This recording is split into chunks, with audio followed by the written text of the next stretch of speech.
Jeff. Ayoko na wag mo na ako sasaktan. Mahal naman kita eh. Ha? Mahal ba yung araw-araw ka nagtataksil sa akin? Ha? Mahal ba? Dapat sa mga katulad mo, binubugbog hanggang sa malamog! Bakit di mo na lang ako patayin para matapos na? Go! Go! Magsitayo ang lahat. Magsisimula na po ang mediation. Ang nais ko lang mapakinggan ay pawang katotohanan, buong katotohanan, walang labis, walang kulang. Mangyaring maupo na po ang lahat. Ang nagrireklamo, anong iyong pangalan? Ella Ruth M. Coronado po, attorney. Ilang taong ka na? 37 years old. Saan ka nakatira? Sa 53 Commonwealth Avenue, Barangay Hall Spirit, Quezon City. Ang inireklamo, anong iyong pangalan? Siyempre po, Ternida, Ilang taong ka na? 26 po. Saan ka nakatira? Sa 16A St. Vincent, Barangay Holy Spirit, Quezon City. Maaari bang isalaysay mo ang mga pangyayari? Nakilala ko po siya sa biyanan ko. Nagpapagamot ako sa biyanan ko. Ano nga yung ubot si Puno? Uminom ka kagad ng lagundi, ha? Ganda-gandang bata, ano ba yung katawan mo? Sige po. Mahirap naman kasi po yung trabaho buy and sell eh. Sayang naman po yung kikitain. Nay! Nay! O anak, Nay, lalabas na muna. May nagpapahilot po pala. naman, ganda. Ayan, anak ko si Jeffrey. Binata pa yan. Nay, Ano naman, anak? Totoo. Diba? Gwapo, diba? Jeffrey. Ella, Nice meeting you. ako din. Sige, Nay. Una na po ako. O, sige, anak, Apo. ha? Ingat ka. Uwi Apo. ka ng maaga, ha? Apo.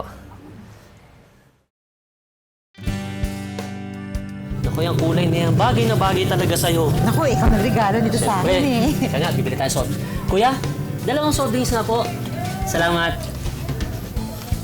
Yan. Oh, sige. Salamat.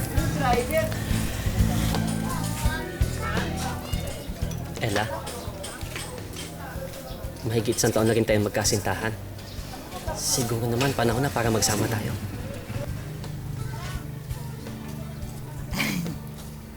Oo naman eh.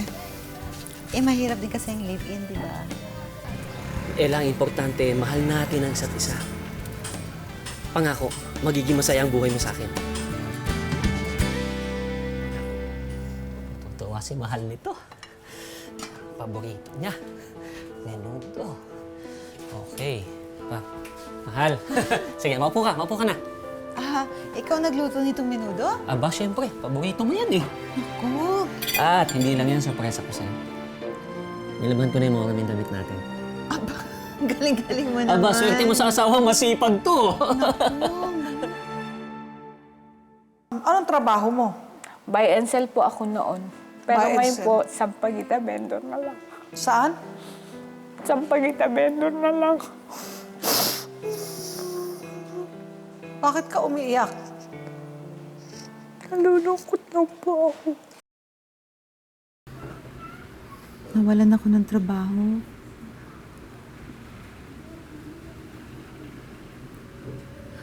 Paano na tayo mabubuhay? Kakatagal mo lang din sa pinagtatrabahuhan mo sa Batangas. Hayaan mo na. Wala tayong magagawa eh. Mabuti pa siguro mag-isip na lang tayo ng iba pang mapagkakakitaan. May konti pa tayong pera dyan. Yan na ba ang ibibenta kong sampagita, mahal? Ito na mahal. Tsaka ito pa. Ayan. Medyo marami-rami siya. Pero sa ganda mong yan, imposibleng hindi maubos tong paninda natin. Bulero talaga itong mahal ko. Okay? Sige na nga. Kailan nag-umpisa ang kanyang pananakit? Matagal-tagal na rin po eh. Mabait naman po siya pag hindi siya nakakainom. Huwag lang siya magkakaroon ng yung ginugulo yung isip niya, puro problema. Jeff, pasensya ka na. Ginabi ako, ha. Saan ka nang galing? Jeff! Saan ka nang galing? Jeff, ano nangyayari sa'yo? Walang yakang babae ka. Wala kang ginawa kundi lumandi! Ano sinasabi mo? Yung kita mo sa sampagita? Siguro sa lalaki mo galing ano? Taksil ka! Taksil ka! Taksil kang babae ka! Napapansin ko na napakarami mong pasa sa katawan. Kasi nasobrahan po siya ng lasing. Kaya naman po, kasi seloso po siya eh. Pinagsiselosan niya sino? Hindi ko po alam. Puro hinala siya sa akin. Wala naman akong ginagawa. Bumili na kayo, oh. Ito, 10 piso lang. Dito. Mura lang ito sa pakita. Sige na. Hindi po, bigyan ko ako ng 20. Sige. Dagdagan ko pa ng isa. Hindi ka. Kitang-kita ko kayo! Kaya pala malaki kinikita mo? Dahil may ibang siniservisyo, ha?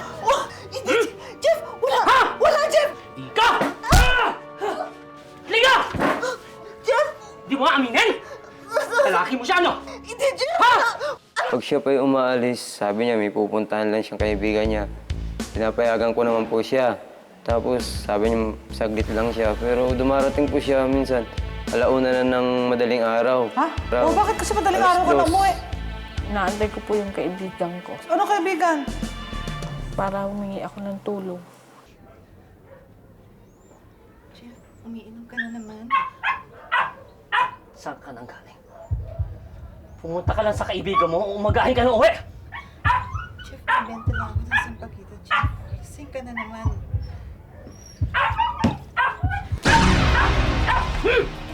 Malandi ka talagang babae ka. Hindi ka talaga titigil? Ha?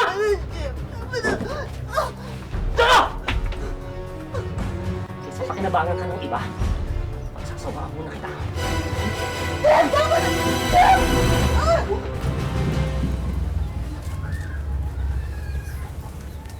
Mahal.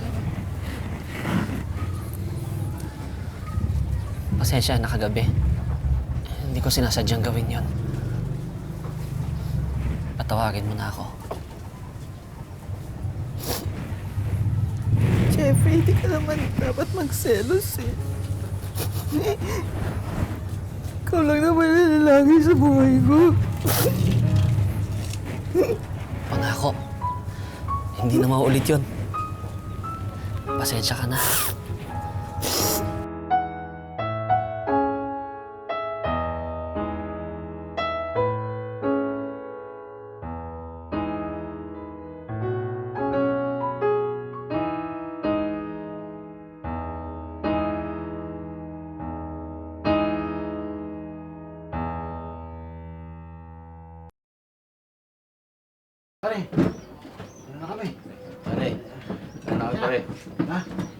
Sige, ingat kayo.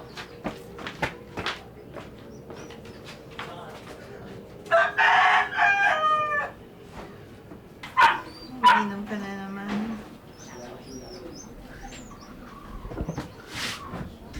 Anong pakialam mo?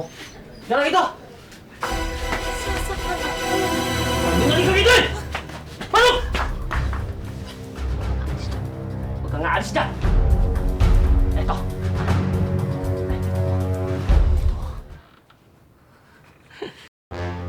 Mas maganda. No? Saksakin kita. O kaya gulpihin kita para sa malamog ka.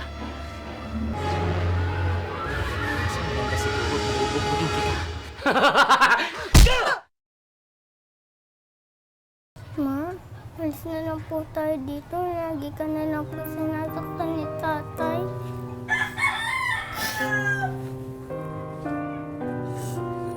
Hindi na po namin dito.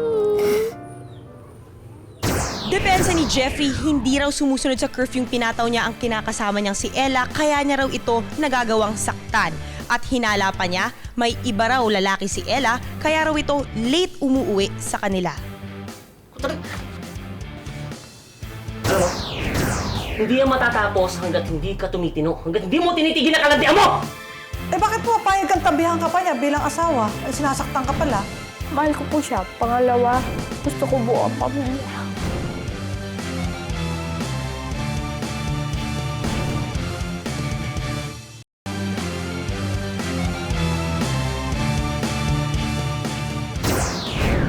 Blow mo na yung kandila mo. Yay! Happy birthday na. Happy birthday po! O sige, sige, nagkain na kayo. Napakagabihin kayo eh. Oh, Wala, makauwi na tayo kasi yung tatay mo iniwan natin sa bahay. ay naku. Baka maglasing na naman. Oh, sandali lang ha.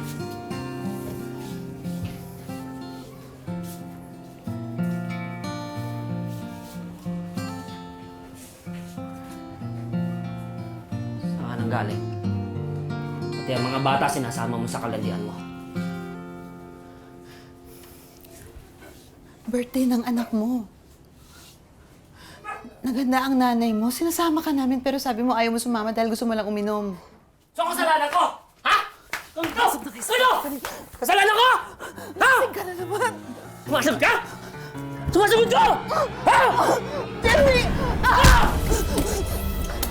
Rito! Ka talaga titigil?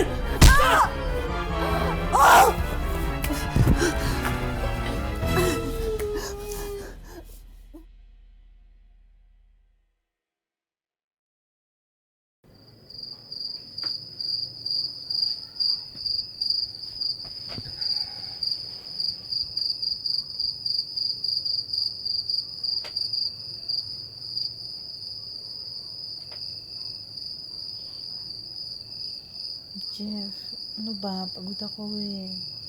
Anong pagod? Gawin malandi ka naman, di ba? Walang kaso to. Ha? Walang kaso to. Kinakagat ka niya? Pag nanggigigil po yan, siguro sa inis niya sa akin, kala niya meron ako iba. Nung kagating ka niya dyan, nilapitan ka niya, di ba? Para makagat ka. Hindi mo sa tinabig. Nagpakagat ka talaga sa kanya. Ganun siya manggigil kaysa madama yung iba. Ako na lang.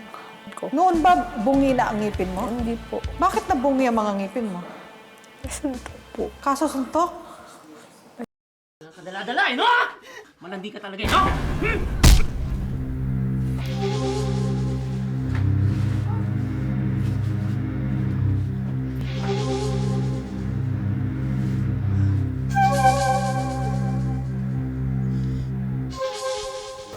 O ikaw, Ella, talaga ba hindi mo tutuloy ng asawa mo? Napakahaba ng pasensya mo para patawarin mo pa to sa ginagawa sa'yo. Mabait naman po siya eh. Tsaka, mahal na mahal ko po siya eh. Ikaw, Miho, anong masasabi mo kay Ella? Hindi na pumaw. Sana nga, di na maulit dahil meron tayong batas. Opo, kapitan.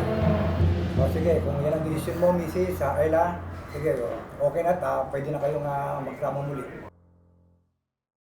Kapag nalalasing po siya, inaano ko na lang po, pinapatulog ko na lang po sa barangay para hindi na siya makapanakit. Paano mo sa Pero pinapatulog? itong huli, hindi ko na siya naibarangay. Meron ka man dokumento? Opo.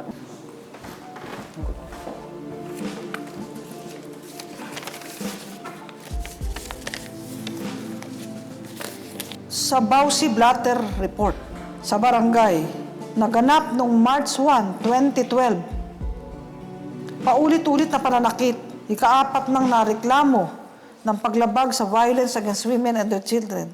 Ikaw ay nagtamo ng mga pinsalang kontusyon, hematoma, mga pasa, mga gasgas.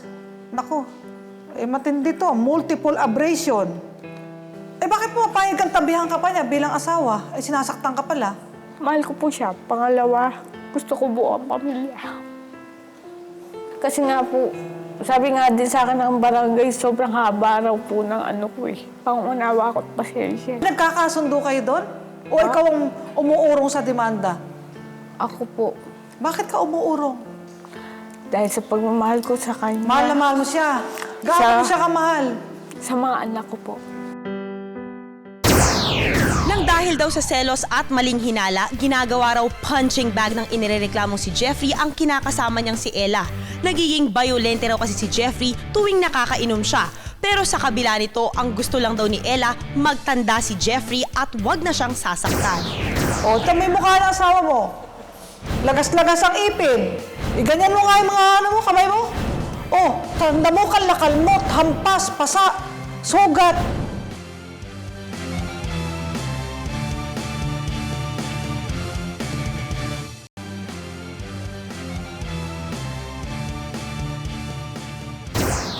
Sipag-sipag mo pa. Sige. Mag-ingat ka. Sige. Love you. Love you too. Ayon sa nagreklamong si Ella Ruth Coronado, madalas siyang sinasadista ng kinakasamang si Jeffrey Ternida dahil sa selos sa tuwing ito ay nalalasing. Jeremy ka? Kitang-kita mo ano? Kaya pala malaki kinikita mo? Nabugbog din daw siya ni Jeffrey sa mga pagkakataong hindi siya nakakauwi sa takdang oras mula sa pagtitinda ng sampagita. Puwelta naman ni Jeffrey, hindi niya nakokontrol ng sarili sa mga pagkakataong nakakainom siya. Ikaw lang naman ang lalaki sa buhay ko. Nasasaktan lamang daw yan si Ella Ruth kapag mauulit na uwi mula sa pagtitinda. Dahil sa paniniwala niya ay may iba tong lalaki. Pag siya pa umaalis, sabi niya may pupuntahan lang siyang kaibigan niya. Pinapayagan ko naman po siya. Tapos sabi niya saglit lang siya. Pero dumarating po siya minsan. Alauna na ng madaling araw. Merong batas. Republic Act 9262. The Anti-Violence Against Women and Their Children's Act. Kung magsasampa ng kaso itong si Ella laban sa'yo, sa ilalim ng batas na ito ay pwede kang makulong sa bilangguan. Dahil ang pananakit sa asawa, no? Sakop yan ng Section 5A ng Republic Act 9262. Ang pananakit na yan, serious yan. Ayan halos kagat na yan eh. Ginawa mo na yan. Para sa akin, seryoso yan. Ang pinakamataas na penalty dyan ay 6 na taon at 1 araw hanggang 12 taon. At kahit hindi magreklamo tong asawa mo, pwedeng ang barangay, pwedeng ang mga kapitbahay ang magkaso at magpakulong sa'yo. At pwede ka ring arestuhin ng mga kabarangay mo. Ang tawag doon, citizen's arrest, habang binubugbog mo ang asawa mo. O, may mukha ng asawa mo. Lagas-lagas ang ipin. Merong kagat ng ngipin mo dito sa kaliwang bahagi ng pisngi. Iganyan mo nga yung mga kamay mo. Oh, sa damukan, lakalmot, hampas, pasa, sugat. Kasi hindi asunto lang to, kaagad kulong eh, pag nananakit ng asawa.